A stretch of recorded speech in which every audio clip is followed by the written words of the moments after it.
What's going on, everybody? I'm Lucas from Hometown Hero, and today, as promised, we're going to cover the Alabama DEA letter. If you are not aware of this letter, it is a letter the Drug Enforcement Administration sent to Donna Yeatman, the Executive Secretary, Alabama Board of Pharmacy, on September 15, 2021, so fairly recent.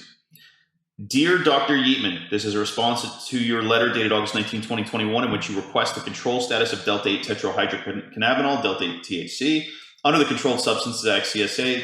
The Drug Enforcement Administration, DEA, reviewed the CSA and its implementing regulations with regard to the control status of the substance. We're going to pop over to a friend of mine's blog, Kight, real quick. He's actually helping us out on the case in Texas. You may get to see him on Friday, which would be awesome, well, depending on kind of what happens in the case. Let's see here. So Rod comments on kind of the video that we put up yesterday, but he also talks about the Alabama letter here. So the DA states the following in a footnote. There's a very important footnote. Actually, the footnote may be more important than what's in the content of the letter. So I'm going to read the footnote verbatim.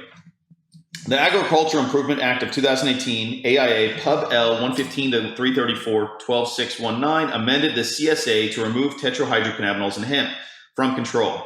See 21 U.S.C. 812, Schedule IC-17. As noted, however, hemp is defined to mean the plant Cannabis sativa L and any part of that plant, including the seeds thereof and all derivatives, extracts, cannabinoids, isomers, acids, salts, and salts of isomers, whether growing or not, with a Delta-9 tetrahydrocannabinol concentration of not more than 0.3% on a dry weight basis.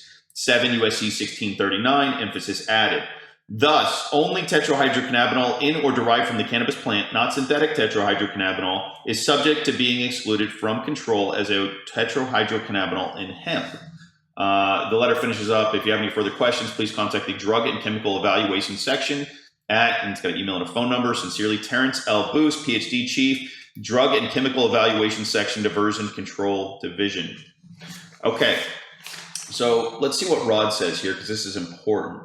And I'm going to quote Rod. With respect to what is meant by the term synthetic THC, which is controlled, the DEA clarifies that it is Delta-8 produced from non-cannabis materials. In other words, the DEA confirms that synthetic THC means THC produced from materials other than hemp, a lawful form of cannabis.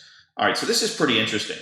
So essentially what is being said here, if I can kind of simplify this, is the DEA is stating that if Delta-8 is made using hemp-derived materials, it's not synthetic. As far as I know, all the CBD on the market, all the Delta-8 on the market is derived from CBD. So therefore, the DEA is confirming this is not a synthetic product. I mean, I don't know if it gets much more clear than that. So again, this is kind of the second bombshell in as many days of the DEA sort of giving very positive information for the fight on the hemp side. The hemp side is, it's obviously it's kind of a niche product base. It's a very strong industry in states that typically don't have access to good medical programs or recreational programs. And so, Americans still want to have access to things that can help them medically, and they're finding it with Delta-8, hemp-derived Delta-9, and all these other hemp-derived cannabinoids, including CBD. So it's pretty fascinating. The hemp-derived cannabinoid space it's been a rough last year. A lot of people assume that the DEA IFR, referring to synthetic cannabinoids, was designed to sort of go after Delta-8. I think it's very clear at this point it was designed in their intent to go after K2 and spice. And I think these two recent sort of bombshells between the video and the letter makes it very clear that a lot of the states that are going after Delta-8 and other hemp-derived cannabinoids to try and make them illegal are being very disingenuous. I think they know that the DEA did not have the intent to make these products illegal, and I think they're trying to put words essentially in the DEA's mouth. And luckily, we've got information now that completely counteracts that and contradicts it, in the sense that these are products the DEA is confirming fully their legality. On a federal level. Now, obviously, states have the ability to do what they want to do, but I hope that the states stop using the DEA's information as reasons as why to make these products illegal, because quite the contrary, the DEA is confirming the federal legality of these products.